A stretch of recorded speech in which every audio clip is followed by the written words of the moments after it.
Nurses and midwives have been battered by more than our share of disasters over the past year. Human-made disasters have prevented many of us from being paid correctly and on time, and also from gaining registration to practice. And we're still reeling from the impacts of the natural disasters earlier this year and in late 2010. These disasters have tested us and left us wondering if there's any more we can possibly take. Through all this, it's reassuring to belong to a strong and relevant union that comes in to bat for us when we need it most, and that continues to stand firmly by our side. The Queensland Nurses Union, the QNU, exists to promote and defend our industrial, professional, social, political and democratic values and interests. The QNU is our union, funded by our membership fees, and we, Queensland's nurses and midwives, set its direction and focus. The QNU is run by nurses and midwives for nurses and midwives. While there's been a recent change in leadership at the QNU, there hasn't been a change in focus. After 16 years as Secretary, Gai Hawksworth retired from the QNU in April 2011.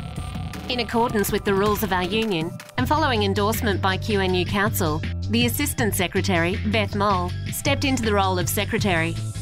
Des Elder, a QNU industrial officer, was selected by QNU Council to fill the vacated position of Assistant Secretary. Beth and Des are well placed to steer our union in the right direction. With a combined union experience of more than 40 years, they contribute focus, knowledge and steady hands-on know-how across industrial, professional and political areas, and a demonstrated steadfast commitment to nursing, midwifery and unionism. At the national level, Lee Thomas and Yvonne Chaperon are providing stability and leadership. Last year, they were elected unopposed to the Secretary and Assistant Secretary positions after Jed Kearney moved to the position of President of the Australian Council of Trade Unions. To ensure that QNU remains relevant to members, the Your Work, Your Time, Your Life survey was repeated this year. Published for the fourth time this year, this survey contains really important data on the working lives of our members and also their time outside of work. This really guides the union in the important campaigns and strategies that we develop and sets the agenda for the coming years. And our union is certainly moving forward at a rapid pace. The QNU continues to defy the broad trend of workforce de-unionisation. QNU membership has grown over 11% in the past year to more than 46,000 members. The QNU is a state branch of the Australian Nursing Federation, where membership has now topped 200,000, making us the second largest union in Australia. Membership growth is the cornerstone of success of every union. The more members we have, the more powerful we are, and that makes us a force to be reckoned with. Branches at the QNU have also grown, in fact by more than 9.2% over the past year. Branches are the building blocks of the QNU, where QNU members come together to achieve better outcomes in their workplaces and also more broadly. Nowhere is the strength of collective action more pronounced than in workplaces achieving positive change. But branches are also about supporting each other, something we've all needed in recent times. It's been a wild and woolly journey the past 12 months. Floods and cyclones have hit us hard. But nurses and midwives have risen to these challenges in ways that distinguish our profession. Nurses and midwives have again been the backbone of disaster response and recovery efforts. Nurses and midwives from Cairns Base Hospital and Cairns Private Hospital were a central part of the biggest medical evacuation in Australia's history in February before Cyclone Yassi hit the shores of North Queensland. It truly was a combined effort across the state, with nurses and midwives in southeast Queensland receiving the evacuated patients. Nurses and midwives also helped to evacuate facilities at risk of flooding and provided essential care to patients and residents affected by the disaster. Even now, we continue to provide essential mental health services at a time when the incidence of mental illness is expected to spike. As a member of the Human Social Recovery Task Force, the QNU has played a major role in the development of the State Mental Health Recovery Plan, which will coordinate critical support provided to communities. As well as practical support, the QNU has also donated $25,000 to the Premier's Disaster Relief Appeal. Once again, nurses and midwives have played a very important role in keeping our community safe. We should be very proud of the efforts that our members made during Cyclone Yasi and the floods. They went through extraordinary lengths to keep their communities safe, even when their own homes were threatened. But the natural disasters weren't the only type of disaster to strike nurses and midwives this past year. It's been over 1 year since Queensland Health's faulty payroll system was introduced, and the pain continues. Queensland Health recently commenced its process to recover overpayments made under its faulty payroll system. Like most of our members who work for Queensland Health, I will always remember where I was when the payroll debacle struck. Our members are quite rightfully very anxious and angry about the next stage of this process, which is the recovery of overpayments. But we really have to remember who is responsible for fixing up this mess. This isn't the QNU's responsibility. It wasn't our disaster, it was Queensland Health's disaster, it was all of their making. They have to be held responsible for funding the recovery of the overpayments. I will not allow our members' precious resources to be used doing something that is Queensland Health's responsibility.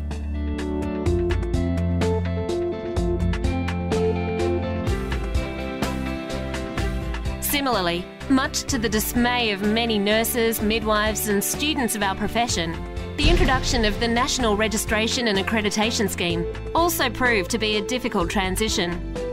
Critical flaws in the NMBA's English Language Competency Standard and the Professional Indemnity Insurance Standard really caused significant heartaches for the QNU and its members this year. The QNU lobbied very hard to have these two standards reviewed. They are being reviewed now. We're awaiting the release of the new standards.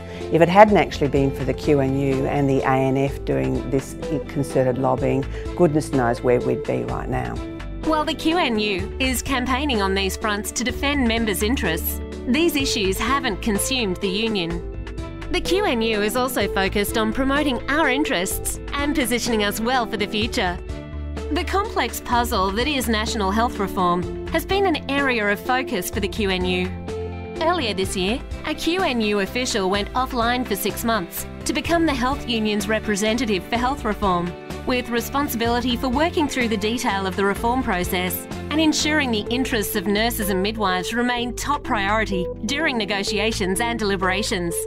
Long-awaited reform of our health and hospital system is almost upon us. The QNU has been working very, very closely with Queensland Health and the federal government to ensure that our members' interests are protected through this transition process.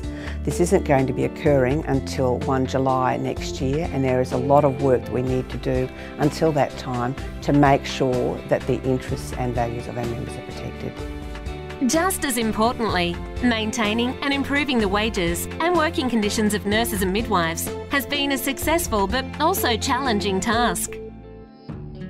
The QNU's Because We Care Aged Care campaign stepped up a notch this year, with the union firmly focused on influencing the recommendations of the Productivity Commission as part of its inquiry into aged care. The ongoing TRICARE enterprise bargaining experience highlights why the funding objectives of the Because We Care campaign are critical. TRICARE is continuing to refuse to offer its nursing employees a competitive salary. The problem is that we just do not know how much of TRICARE's funding goes towards paying its employees. That's because there is absolutely no requirement at present for them to acquit for the funding that is provided to them by taxpayers. There are no accountability mechanisms, there's no transparency with regards to funding, and we really do have to have the federal government address this as a matter of urgency. In other sectors, enterprise bargaining is also hotting up, with many agreements in private hospitals set to expire shortly. Negotiations for the public sector EB8 agreement will also commence later this year. And with a state election to occur around the time the agreement expires, cool political heads are needed to steer us in the right direction. Another common issue across all sectors is workloads, and the QNU is being kept busy pursuing solutions to current workload issues, as well as developing strategies to address worsening workforce shortages. Queensland Health alone will require 5,500 additional nurses and midwives over the next 5 or 6 years. Then there is also the additional demand from the aged care sector and for primary health care.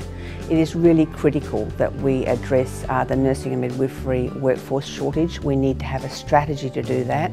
It just won't happen. There needs to be a plan to make sure that we have the appropriate nursing and midwifery resources to serve our community into the future. More broadly, the QNU is focused on facilitating a positive and sustainable social change to ensure a better life for Australians and their families. Nurses and midwives have a very important role to play in the carbon price debate. We need to be showing leadership because this has such a significant impact on the health and well-being of our community. The QNU is taking a leadership role by making sure that the way that we operate as an organisation is sustainable into the future. And as a result, we saved a lot of money in doing so through decreased electricity and other charges. The QNU is moving with the times, recognising that as our profession changes, it must also. That's why midwives will be formally recognised in the QNU's rules as a unique class of employee. The QNU is a strong and successful union because it's achieved the right balance between organising around collective issues and meeting the needs of individual members. To ensure individual members are supported, the QNU provides important expert advice and assistance. QNU Connect is the one-stop shop for all our information needs. Legal, professional and industrial officers are on hand to provide assistance, advice and support when we need it most. We have a website and a range of resources created just for us, including Nurses and the Law, a continuing professional development booklet and a health and safety resource. The QNU is a union we can feel secure in, we can feel positive about, and one in which we determine where we're headed. Quite simply, we're a group of nurses and midwives working together to make a difference. We work collectively to improve things not only for our profession and our colleagues, but for our community more broadly and the residents and patients that we care for. It's a very powerful thing to work together for social change, and I'm very proud of the efforts that our activists and our members make on a daily basis to do this. We are a force to be reckoned with.